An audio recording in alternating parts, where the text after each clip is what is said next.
everybody, this is Ekamjot Singh from English Frog Club. And this is Harpreet Kaur from English Frog Club. So mom, today we are back with another story reading video. So can you please read the title of the story? Baddie Plots Revenge By Kusum Agarwal. So let's dive straight into the story. King Sher Singh Lion declared a ban on plastic covers in Champakwan. Titu Butterfly, who had a tailoring shop, was extremely happy about it. After the ban, the animals of the forest needed cloth bags to use instead of plastic bags. So she started stitching cloth bags for the animals to use. One day, Blackie Bear came to Titu's shop. Can you stitch some cotton bags for me? Since I can't use plastic bags in my shop anymore, I need your bags to give to my customers, said Blackie. Titu agreed. Of course I will. Great. I will need 50 bags every day. As soon as you deliver them at my shop, I will pay you money, he said. Titu was happy. She immediately got working. She worked hard throughout the day to stitch 50 bags. Once they were ready, she delivered them at Blackie's shop. Soon they became a hit. All animals were carrying one of Titu's bags. The ban on plastic bags came as good news to everyone except Baddie Fox. He had a factory where he manufactured plastic covers and supplied to all of Champakwan and the neighboring forests too. He made lots of money off it. But since the ban, he had to shut down his factory and look for other work. Baddie was angry with Sher Singh and more so with Titu.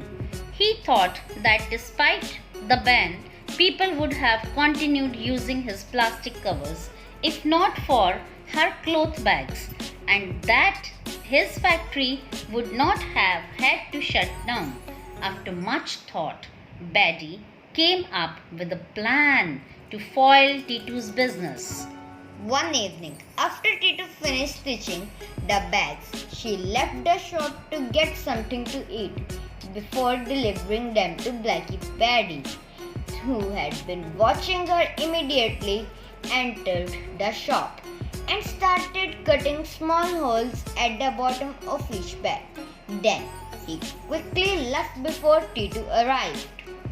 When Titu returned, she did not notice anything different with the bags. She simply gathered them and went to deliver them. At the shop, while inspecting the bags, Blackie noticed the holes in them. Titu, all these bags have holes in them. I suggest you take them and bring them back tomorrow after stitching up the holes, said Blackie. Titu was shocked and confused. How could I have not seen those holes while stitching? She thought to herself. She collected the bags and was walking back home when she met Chiku Rabbit. Hi Tinu, what happened? Why do you look sad? Inquired Chiku. Titu, these holes look like they have been made by scissors. You did not happen to cut them, did you? Asked Chiku. Of course not. Why would I cut holes in all my bags after spending the whole day stitching them? Said Titu. Was there anybody else in the shop with you today? Asked Chiku. No, there was just me, but I did step out for a short while to eat, said Titu, recollecting. Chiku thought for a while and said, Don't worry Titu, I have a plan to find out who did it. The next day, Titu worked hard the whole day patching the holes in the bags and stitching new ones. I am very tired. Let me go have something to eat and come back, said Titu aloud and left.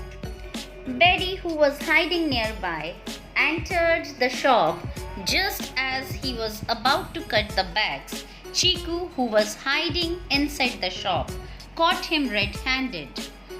Titu rushed in too. So it was you, Baddie. But why did you do this? She asked him. It's because of you that my factory has shut down, so I wanted to spoil your business too in return, said Betty angrily. It is Sher Khan, it is Sher Singh who passed the ban. How am I responsible for it? And moreover, this ban is for our own good and that of environment too, said Titu. It has done me no good, it has only put me out of business. How am I supposed to make a living now? Asked Betty. Why don't you manufacture something else instead? You can use your factory to recycle existing plastic waste and create useful items like dustbins and other furniture. It will do a lot of good for the environment too, suggested Chiku. Betty thought about it and said, Yes, you are right.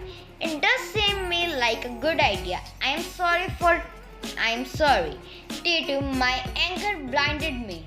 Instead of thinking of an idea to make my living, I came up with a plan to destroy yours. It's okay, Betty. I am just happy that you have realized your mistake and are going to help clean up the plastic waste by recycling them, said Titu. Together, Titu and Betty got working on their business. So, this was the story from Champak. Hope that you would like this story if you like this story. So, do not forget to hit that like button. And if you're new to our channel and watching this video for the first time, so consider subscribing to our channel. So, bye for now.